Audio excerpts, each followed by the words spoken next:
snowstorms to yummy recipes, Clark and Friends covers it all. And today we are having a historical segment on work conditions in the birth of labor unions during the Gilded Age. Interesting stuff we got here today, Casey. That's right, Shelby. But without it, we would not have the successful economy we have today. So what exactly was the Gilded Age? It was a time of corruption and weak political parties during the Industrial Revolution. And it was in the Industrial Revolution that Americans began to see the railroad, oil, and electricity take shape. With all these innovations, factories became a necessary part of America's national economy. And of course, these factories needed workers. Right, and most of these people working in these factories were immigrants, young male workers, children, and even the occasional single female. They experienced low pay, long hours, and no benefits. You know what I think is fascinating, Casey, is that parents would send their children to work in these dangerous environments. Here's a picture by photographer Lewis W. Hine depicting young boys climbing dangerously on threatening machinery. It was in many machines such as this that many children would lose body parts and fingers. While these factories proved to be grim places for children, they showed themselves to be the perfect opportunity for women to join the workforce. I think it's interesting that you use the word opportunity, Casey, because women workers worked the same long hours, the same dangerous working conditions, and earned less money than the average young male. But for women of this time, this was an opportunity that had never been given to them before. It was revolutionary. That's right. Doesn't it make you thankful to be a woman of this time? It most definitely does. Now, there are more opportunities for all people, women and men alike. So during the Gilded Age, individual creativity and originality were being stifled. Corporation cared more about profit than they did the individual worker. The corporation did not care about the health and well-being of their employees. This led to the birth of labor unions. Factory workers began to group together to fight against long hours, low pay, and horrible working conditions. This included child labor. The corporation proved to be too strong for the individual worker to fight against it alone.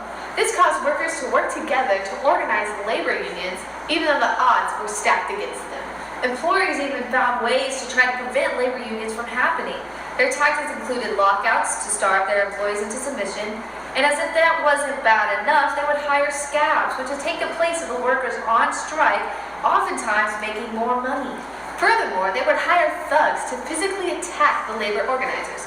To strengthen their cause, employers would blacklist those who went on strike to ensure their unemployment elsewhere. Now, personally, to me, the worst of them all was that the federal government came down on the employer's side. But throughout all of these obstacles, labor unions did prevail. The Civil War boosted the unions' numbers, which in turn boosted their strength. The increasing cost of living after the Civil War, combined with the lack of human resources, caused an urgent need that created an opportunity to unionize. One of the first nationwide labor unions sprung up in 1866, known as the National Labor Union. It lasted for 6 years and attracted more than 600,000 members. Now, am I correct in thinking that their exclusion of the Chinese, women, and blacks led to their demise? Yes, actually the blacks formed their own labor union known as the Colored National Labor Union. The two labor unions organizations could not agree on anything, which prevented them from working together. This weakened their agenda, but not before they won the 8-hour workday for government workers. When the National Labor Union fell apart, the Knights of Labor quickly took their place. It began in 1869 as a secret society and remained that way until 1881 when they realized they needed the support of all people. Known as One Big Union, 90,000 of its members were Chinese women or blacks. They focus on economic and social reform rather than getting involved in politics. Sounds to me like more people need to do that today. Their greatest achievement was that they won a number of strikes for the 8-hour workday. Unfortunately, due to the untrue belief that the Knights of Labor were affiliated with anarchism, the union fell.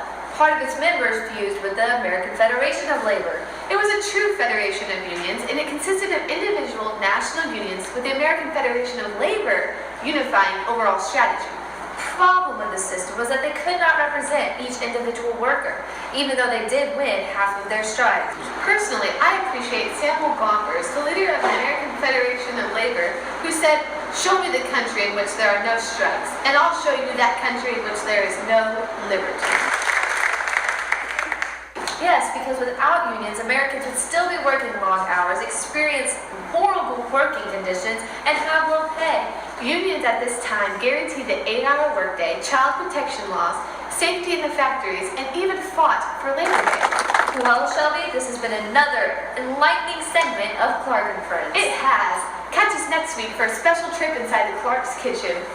Sounds delicious. Yay. Subscribe, like, and follow us on all social media. Much love. We'll see you next week at 5.